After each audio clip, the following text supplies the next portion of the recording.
Bismillah. Assalamualaikum warahmatullahi wabarakatuh. Alhamdulillah wassalatu wassalamu ala Rasulillah Sayyidina Maulana Muhammad ibn Abdillah wa ala alihi wa ashabihi wa mawala asyhadu an la ilaha illallah wahdahu la syarikalah wa asyhadu anna Muhammadan abduhu wa rasuluhu la nabiyya wa la rasula ba'da. Rabbi shrah li sadri wa yassir li amri wa hlul 'uqdatam min lisani yafqahu qawli. Subhanaka la ilma lana illa ma 'allamtana innaka antal alimul hakim. Amma ba'd. Bapak Ibu rahimakumullah, monggo sarengan kula nderekaken muji syukur dumateng Allah Subhanahu wa taala ingkang sampun peparing nikmat dumateng kita sedaya zahir kibatin khususipun Islam iman. Kaping kalihipun shalawat salam mugi kunjuk dumateng Nabi Agung Muhammad sallallahu alaihi wasallam. Panutan kita ingkang kanthi ajaran agama Islam untuk keselamatan kita sedaya teng donya dumugi akhir. Sarengan monggo kita bika kanthi wacan basmalah. Bismillahirrahmanirrahim. Mugi-mugi Allah paring ridho, mugi-mugi dicatat dados salah satunggalipun amal kesaenan kita. Allahumma amin. Bapak Ibu rahimakumullah, monggo sarengan kita lanjutkan nggih surat Al-Baqarah ayat 57.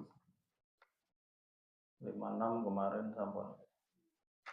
Ayat 57 surat Al-Baqarah wa zallalna 'alaikumul ghamam. Wa zallalna 'alaikumul ghamam 57. Sampun Bapak Ibu. Kita waos 57 sampai 59 nggih. Monggo. A'udzu billahi minasy syaithanir rajim.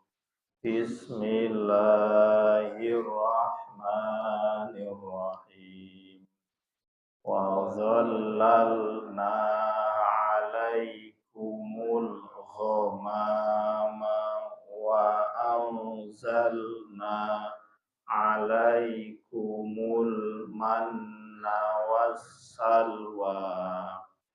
Kulu min thayyibati ma razaqnakum wa ma zalamuna walakin kanu anfusahum yazlimun.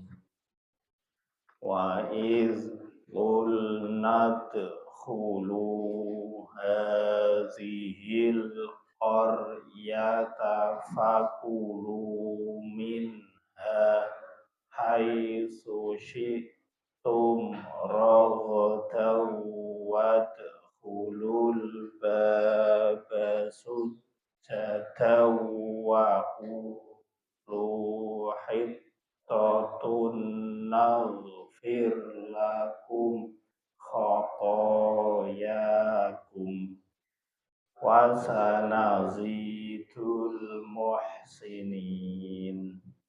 Fabaddalal ladzina zalamu qawlan ghairal ladzi qila lahum fa'anzalna 'alal ladzi zalamu rizqan minas samai bima kanu yafsukun.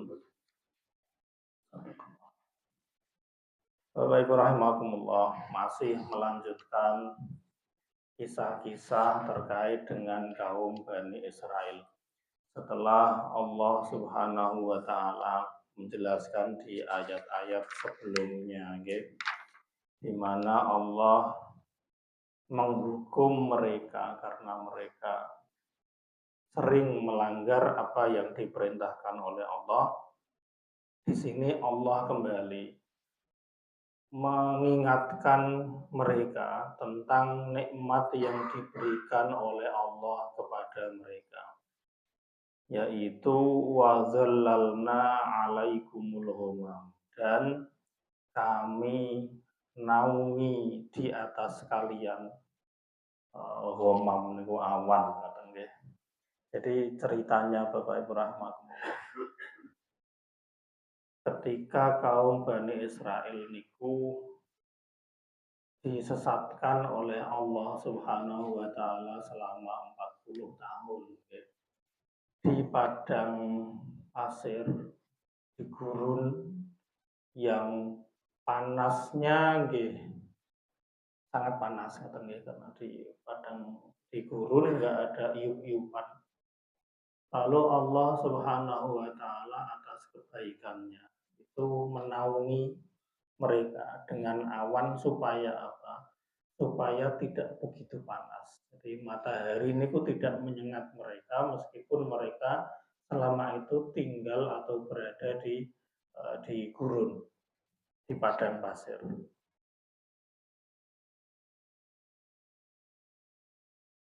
Jadi mereka dinaungi oleh awan itu sehingga tidak kepanasan. Dikatakan ghamam niku jamak dari ghamamah, dikatakan ghamam li'annahu yahumus sama aywariha wa yasturuha, karena awan niku menutupi langit, ngoten nggih, dikatakan ghamam karena dia yahumus sama, karena dia menutupi langit sehingga matahari tidak bisa langsung mengenai seseorang. Liyuqihim harrosyamsi, supaya mereka terhindar dari panasnya matahari sebagaimana diriwayatkan oleh Imam An-Nasa'i dan yang lain-lain. Jadi Allah Subhanahu wa taala menaungi mereka saat mereka dalam kondisi ketersesatan itu tadi, tidak tahu arah mana ngoten nggih. Mereka dinaungi oleh Allah Subhanahu wa taala dengan awan niku wau. Oke, dapat naungan, ora panas. Nah terus kan bagaimanapun nggih lapar, bagaimanapun haus, nongoro-oro ora ana sing iso dimaem, mboten wonten sing saged diminum. Iki piye? Wis adem ya adem. Ning lapere piye, hause piye? Atas kebaikannya Allah Subhanahu wa taala, Allah juga wa anzalna 'alaikumul manna wassalwa. Dan Allah menurunkan kepada kalian al-manna dan salwa. Apa niku manna, apa niku salwa? Terkait dengan manna, para ahli tafsir niku berbeda penafsiran apa yang dimaksud manna niku.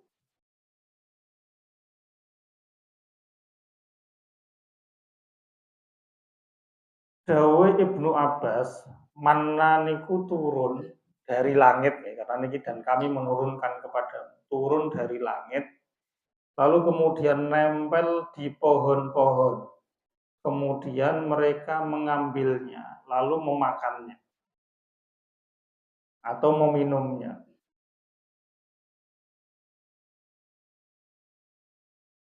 Ada juga mengatakan seperti manna niku seperti embun. Jadi turunnya niku dari mulai fajar sampai sebelum matahari terbit. Ya kan embun, gampangannya ngoten. Tetapi digambarkan di sini embun niku manis dan menyegarkan. Niku manna. Kalau di dalam Khawatir Syekh Mutawalli Sya'rawi, di dalam bukunya itu beliau mengatakan bahwa manna niku sampai sekarang ada di daerah Irak. Allah alam ya, beliau mengatakan seperti itu ketika menafsirkan ayat ini. Bahwa manna sampai sekarang itu ada di wilayah Irak. Cara untuk mengambil manna niku ya di gurun ngoten niku nggih, digelari plastik napa-napa dibawahi. Lalu kemudian di gurun itu kan ya ada pohon-pohon kecil ngoten niku nggih. Niku di yen pagi hari diuyak-uyak ngoten. Lalu kemudian akan yang layaknya embun akan butiran-butirannya itu akan jatuh. Nah, lalu kemudian dikumpulke. Dan itu dibuat minuman atau dibuat manisan. Keterangannya seperti itu di dalam kitab Khawatir Syekh Mutawalli Sya'rawi ketika menafsirkan ayat ini. Mereka diberikan minum seperti itu. Digambarkan itu minumannya menyegarkan dan menguatkan. Perbedaan pendapat di sini banyak sekali, Bapak Ibu bisa membacanya ya, di tafsir Ibnu Katsir niki tentang mana niku nopo. Tapi intinya bahwa mana itu sesuatu yang bisa membuat mereka niku hilang haus. Kata Ar-Rabi bin Anas mengatakan bahwa al-manan itu syarabun, itu minuman. Karena yang zulu alaihi mithlal asal. Turun kepada mereka, diturunkan dari langit kepada mereka seperti halnya asal, madu. Dicampur air lalu kemudian diminum. Artinya minuman yang menyegarkan. Jadi Allah Subhanahu wa taala itu tidak membiarkan mereka tak bandel-bandele makhluk Gusti Allah. Karena Allah niku yo sebagai zat yang pengasih terhadap siapapun makhluknya. Ini ya tetap dijatah rezeki. Tetap diberikan haknya oleh Allah Subhanahu wa taala. Ini orang-orang Bani Israel lagi sing tukang ngeyel ngoten niku ya. Lalu kemudian ya, dikasih naungan, wis adem. Pengen minum, dikasih minum berupa manna niku wae.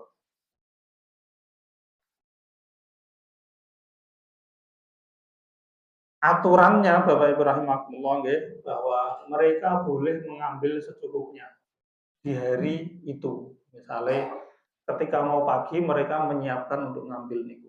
Ojo ditandu. Kalau itu disimpan sampai besok niku akan basi. Dan niku mana aturannya ngoten niku. Kecuali di hari Sabtu. Jumat niku mereka mengambil dalam bentuk banyak lalu kemudian dipakai untuk persiapan hari Sabtu karena Sabat mereka beribadah, nggak boleh macam-macam, nggak boleh ngapa-ngapain. Dan itu oke, nggak apa-apa, nggak basi. Jawaban biar darah ngonten kulkas, darah ngonten nopo.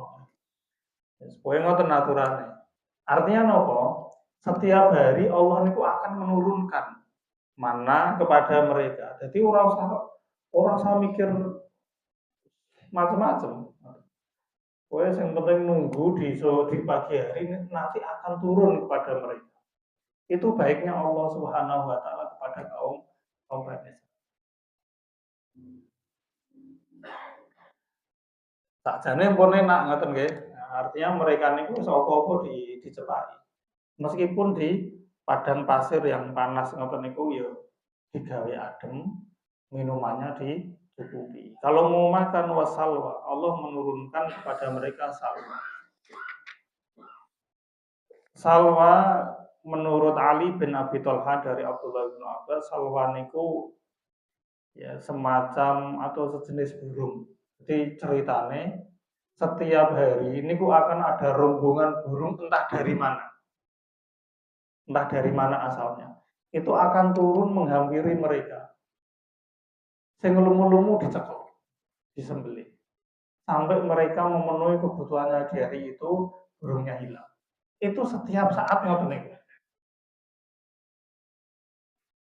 Makanannya, minumannya, kenyamanannya itu difasilitasi oleh Allah Subhanahu wa taala. Allah bilang kulu min thayyibati ma razaqnakum. Sudah itu dinikmati. Rezeki baik yang diberikan oleh Allah kepada kalian tanpa usaha. Turu tangi esuk-esuk niku sudah mendapatkan salwa. Lalu kemudian burung datang menghampiri untuk dimakan, untuk ditangkap lalu disembelih. Tetapi Bapak Ibu rahimakumullah, orang Bani Israel niki meskipun sudah mendapatkan rezeki dari langit yang langsung dari Allah Subhanahu wa taala yang seperti itu setiap hari. masih ada rasa di dalam hatinya niku kuwatir. Aku ora iso ngumpulke apa-apa.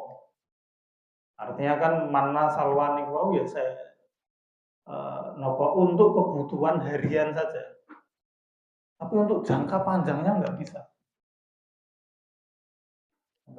Nah, mereka niku muncul rasa khawatir.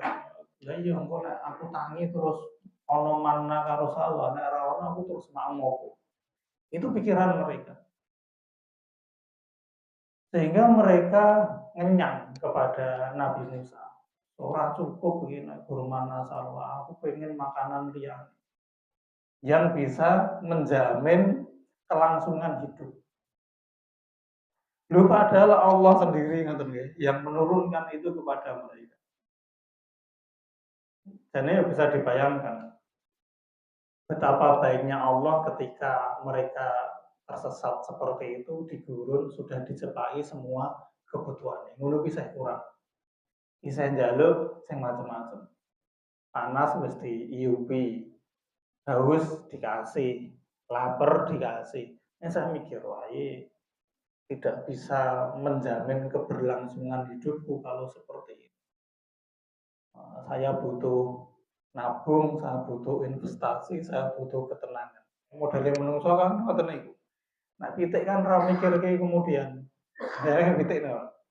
Pitik ini setiap besok ya ngejak anake golek pangan ngoten.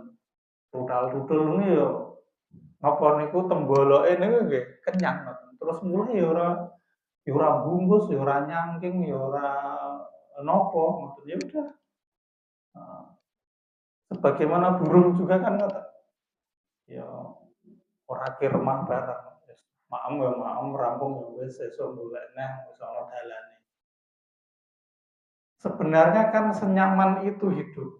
Kalau orang itu sudah benar-benar gantung kepada Allah Subhanahu wa taala. Difasilitasi oleh Allah seperti ini. Tetapi orang Bani Israel niki tidak merasa cukup dengan rezeki dari langit yang diberikan oleh Allah. Mereka ingin ngerasake sing macam-macam. Aku pengen A, B, C, D dan seterusnya. Aku ora cukup dengan mana dan salwa ini. Sehingga mereka masih ngenyang. Belum terima terhadap apa yang diberikan oleh Allah. Ini gambaran kecil dari manusia, ya. Jadi diwehi siji yo pengen loro, diwehi loro yo sakjane nek iso telu ngoten. Wa ma yamla'u famu ibnu adam illa turab. Yang bisa memenuhi keinginan atau mulut dari anak Adam itu hanya tanah. Artinya harus dipatok teng mereka tidak bisa ngapa-ngapain. Wis cukup. Ketika sudah meninggal niku baru berhenti keinginannya. Maka Allah mengatakan wa ma zalamuna. Kami Allah tidak menzalimi siapapun.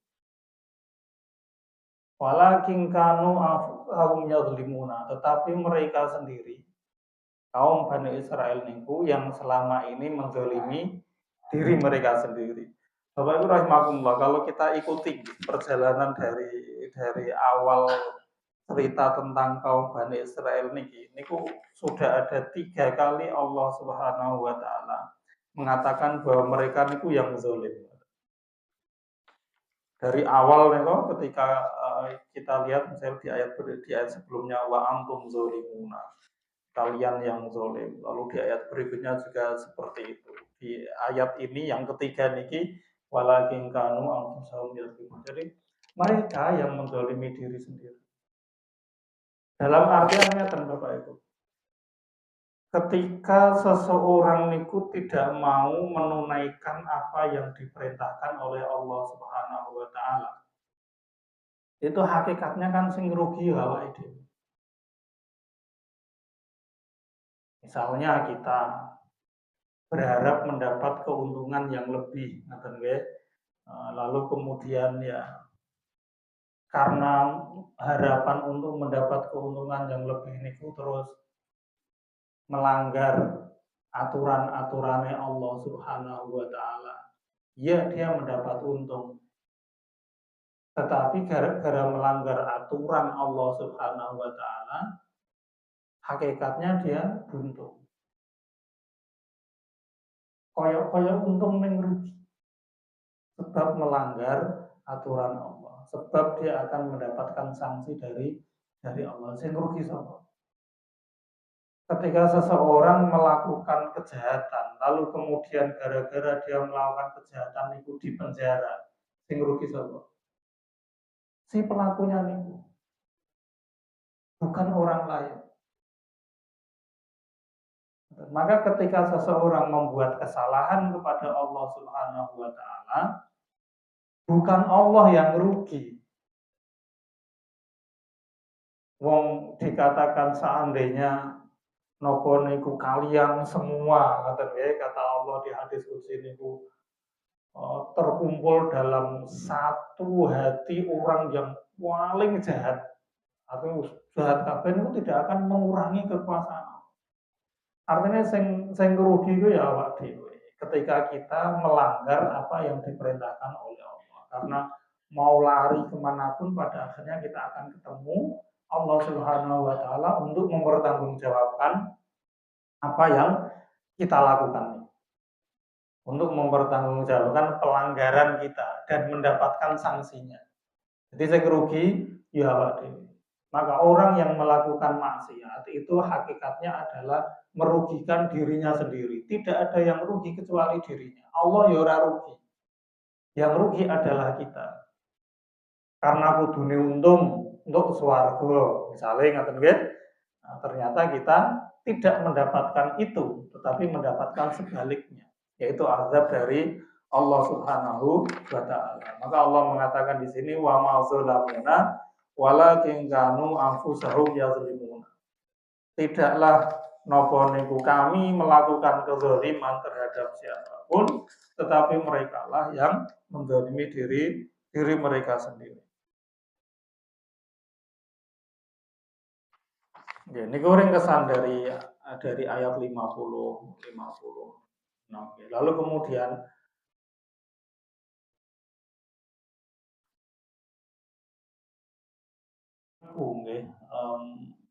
ingin merasakan sesuatu yang lain. Ora cukup ingin iki, pengen ngrasake yo sayur-sayuran, yo nopo, ngoten, tidak cukup dengan mana dan salwa seperti itu. Lalu kemudian Allah memerintahkan mereka, ya wis nang ngono kowe masuk ke sana. Di sana banyak makanan. Neng syaratnya ketika masuk ini wa itu qulna dkhulu hadhil qaryah. Ketika kami berfirman kepada kaum Bani Israel, udkhulu hadhil qaryah, masuklah kalian ke wilayah ini atau ke perkampungan ini. Fakulu minha haitsu syi'tum raghatan. Makanlah kalian apa-apa yang ada di wilayah itu sesuka hati. Silakan dinikmati. Nah, cukup karo manna salwa, kamu boleh masuk ke sana udah. Nikmati semuanya. Wadkhulul baba sujada. Tetapi ketika masuklah lewat pintunya niku dalam posisi sujud. Ada yang maknanya niki ruku. Jadi ketika masuk niku dengan sepenuh penghormatan. Waqulu hittatun, dan ucapkanlah hittah, artinya Allah ampuni dosa-dosaku. Maka ketika kamu mau melakukan seperti itu, kata Allah, naghfir lakum khotoyakum, aku akan mengampuni kesalahan kalian.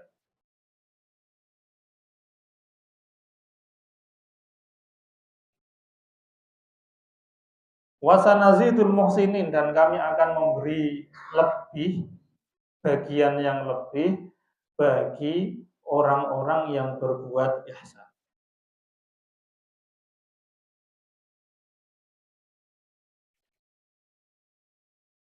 Imam Ibnu Katsir mengatakan gitu, Bapak Ibu rahimahullah. Setelah mereka disesatkan oleh Allah selama 40 tahun. Lalu kemudian mereka di bawah pimpinan Yusha bin Nun. Kan dulu sudah kita sampaikan bahwa selama 40 tahun itu Nabi Musa sedo, Nabi Harun juga sedo. Pimpinannya diambil alih oleh Yusha bin Nun, salah seorang nabi dari Bani Israel. Lalu kemudian Allah memenangkan Yusha bin Nun dan kaum Bani Israel itu pada hari Jumat, pada sore Jumat niku memenangkan pertempuran dengan Bani Amalika yang ada di Baitul Maqdis, yang ada di Palestina. Sampai di sini dikatakan waqad hubisat lahumus syams yauma idzin qalilan. Sampai Allah Subhanahu wa taala untuk memenangkan mereka, matahari itu ditahan supaya jangan sampai malam dulu, gitu.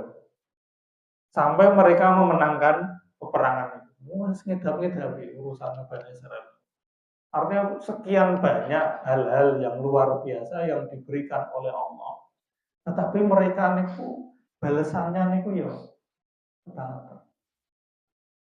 Apa ono ceritane matahari didek karo Gusti Allah nek ora guru-guru Bani Israil enggak cerita. Ya satu-satunya cerita. Di mana matahari niku dihentikan oleh Allah sebentar supaya hatta amkanal fatah, supaya mereka bisa membebaskan atau menguasai ini. Lalu kemudian mereka diperintahkan sujudo, berterima kasihlah kepada Allah Subhanahu wa taala atas itu. Lalu mintalah ampun kepada Allah. Maka aku akan memberi tambah kebaikan bagi orang-orang yang berbuat ihsan. Tapi apa yang dilakukan oleh kaum Bani Israil? Allah mengatakan di ayat 59. Fabaddalal ladzina dzalamu qawlan ghairal ladzi qila lahum. Tetapi kaum Bani Israil niku mengubah ucapan yang diperintahkan oleh Allah. Kan Allah bilang waqulu hittah. Ngomong hittah niku Allah ampuni dosaku. Ucapkan itu. Mereka mengubah. Jadi ketika diperintah, dalam riwayat dikatakan ini, ketika mereka niku diperintah untuk masuk pintu gerbang niku sambil sujud atau ruku, itu kan berarti menundukkan kepala ke tanah. Mereka melakukan hal yang sebaliknya. Jadi ketika diperintah nunduk ngeten, mereka masuk niku dengan dikayang jalannya ngeten. Jadi napa nggih? Kebalikannya, kon bungkuk ngeten, dia ngeten. Ngeten.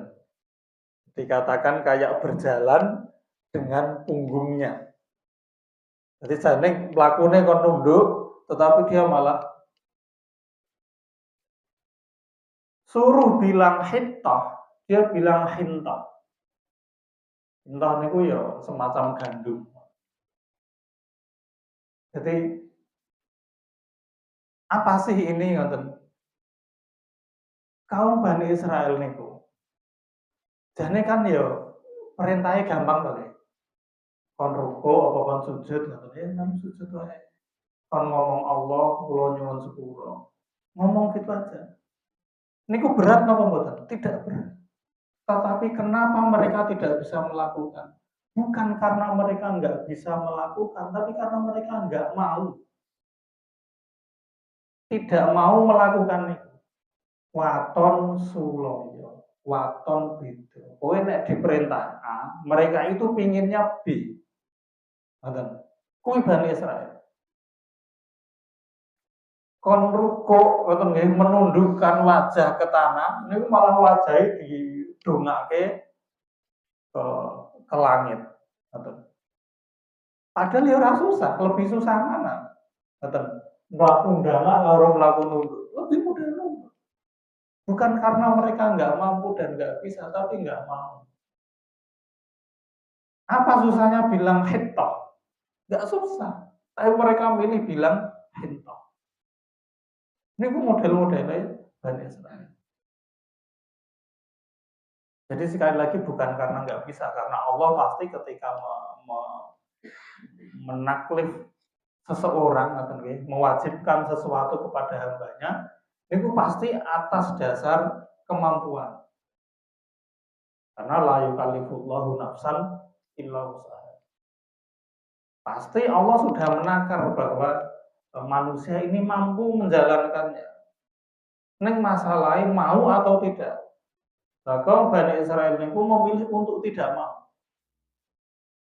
Maka mereka kan bilang sami'na wa asayna.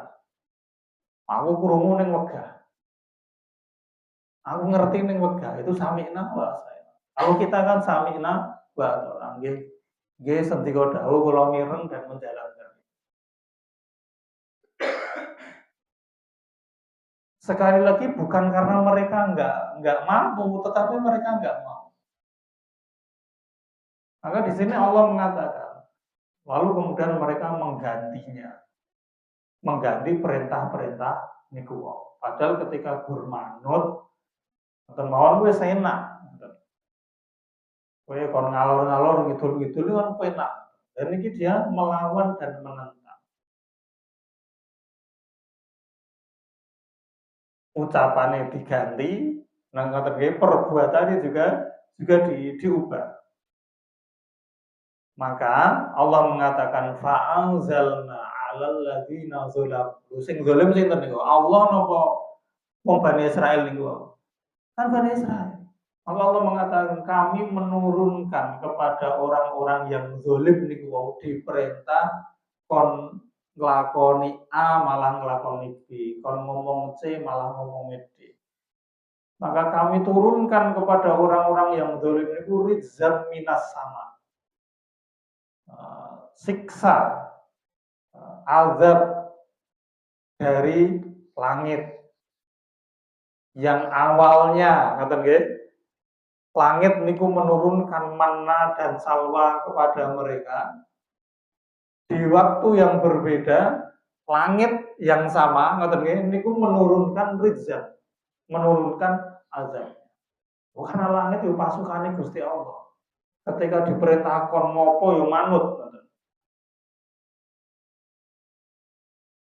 Kan ya sebagaimana nopo gambaran air bae Nabi Nuh niku. Itu kan bisa menyelamatkan Nabi Nuh dan para pengikutnya. Tapi iso nyaut dan menenggelamkan Kan'an atau anaknya Nabi Nuh yang tidak beriman. Podo-podo banyu. Tapi karena itu pasukannya Allah diperintah nopo, dia manut. Laut menenggelamkan Fir'aun, tapi menyelamatkan Nabi Musa dan para pengikut. Bani Israel dan lain-lain, karena semuanya nopo niku tunduk patuh di hadapan kekuasaan Allah Subhanahu wa taala. Langit yang awalnya menurunkan makanan dan minuman yang menyegarkan bagi orang-orang Bani Israel, ketika mereka menentang atau memilih untuk memusuhi Allah Subhanahu wa taala, maka Allah menurunkan sesuatu yang menghukum mereka dari langit. Bima kanu yafsukuna, karena mereka fasik. Fasik ini kuno. Tahu kalau niku baik dan benar, nek tidak mau menjalankan dan melaksanakan. Ini wong fasik. Dan ini ngerti. Bani Israel kan tahu. Pokoknya yang penting gue manut, nurut karo Gusti Allah, kon ruku-ruku, sujud-sujud, mereka tahu itu yang baik. Tapi mereka nggak mau. Dan ini mau fasik. Ngerti sholat apa ini rakyat sholat fasik. Tahu bahwa sesuatu baik tapi tidak mau menjalankannya, itu sesuatu kefasikan. Dan orang yang fasik seperti itu, Bapak Ibu rahimahullah, akan mendatangkan hukuman dari Allah Subhanahu wa taala. Maka kita selalu berdoa, ya Allahumma arinal haqqa haqqa warzuqna tibaa wa arinal batila batila warzuqna istinaba. Allah, tunjukkan yang baik itu baik padaku dan mudahkan aku untuk mengikuti. Karena ada orang yang aku ngerti ngono kuwi apik ning yo sesek lah. Orang nglakoni sing kok sanesek. Saya diajak ngaji, yo aku ngerti ngaji apik. Saya repot. Saya ngomong putu. Kena putune wis gede, putune wis gede. Ono meneh alasane napa-napa. Ini kita perlu mewaspadai. Jadi wahasilu madzakar mufassirun, intinya kata Imam Ibnu Katsir terkait dengan ayat-ayat ini bahwa orang-orang Bani Israel itu mereka mengubah apa yang diperintahkan oleh Allah kepada mereka baik berupa ucapan maupun perbuatan. Dikon ruko ngoten niku wau, kon ngomong hektar diganti dan seterusnya. Maka Allah menghukum mereka karena kejahatan yang mereka lakukan atau kefasikan yang mereka lakukan. Jadi kalau kita nggak mau mendapat hukuman, niku wis dadi wong manut wae. Terus yang paling enak manut karo Gusti Allah, niku mesti dikira-kira. Maka Allah bilang wasanazidul muhsinin. Pahala bagi orang yang berbuat ihsan. Ihsan itu kan melakukan sesuatu secara maksimal.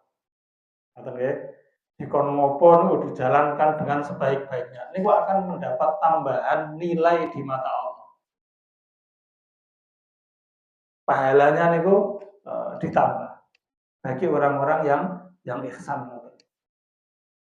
Maka monggo Bapak Ibu, berkaca dari apa yang dilakukan oleh kaum Bani Israel dan akibat buruk yang mereka terima ora usah neko-neko. Dadi kawula wis sing manut mau dikon pangerane wis nurut, ngalor-ngalor ngidul-ngidul ora usah protes-protes, ora usah njaluk sing macem-macem karena kita tahu bahwa Allah itu zat yang maha bijaksana. Jadi wis pokoknya mengikuti arahan dari Allah Subhanahu wa taala, itu kita akan menjadi hamba yang baik. Ya, insya Allah ngoten Bapak Ibu, besok kita lanjut mulai. Ini masih ceritanya kaum Bani Israel ketika kehausan lagi mereka jaluk-jaluk kepada Nabi Musa untuk sahur, pokoknya pengen minum mbuh bicara Nabi dari ini Nabi kudune iso gawe solusi. Ngoten niku modele kaum Bani Israel. Insya Allah bisa kita lanjut, mungkin ini manfaat. Yang ngapunten apabila wonten perintah-perintah pun, monggo Bapak Ibu sarangan kita tutup kanthi wawasan hamdalah lan kafaratul majlis. Alhamdulillahirabbil alamin. Subhanallah wa bihamdika asyhadu an la ilaha illa anta astaghfiruka wa atubu ilaik. Assalamualaikum warahmatullahi wabarakatuh.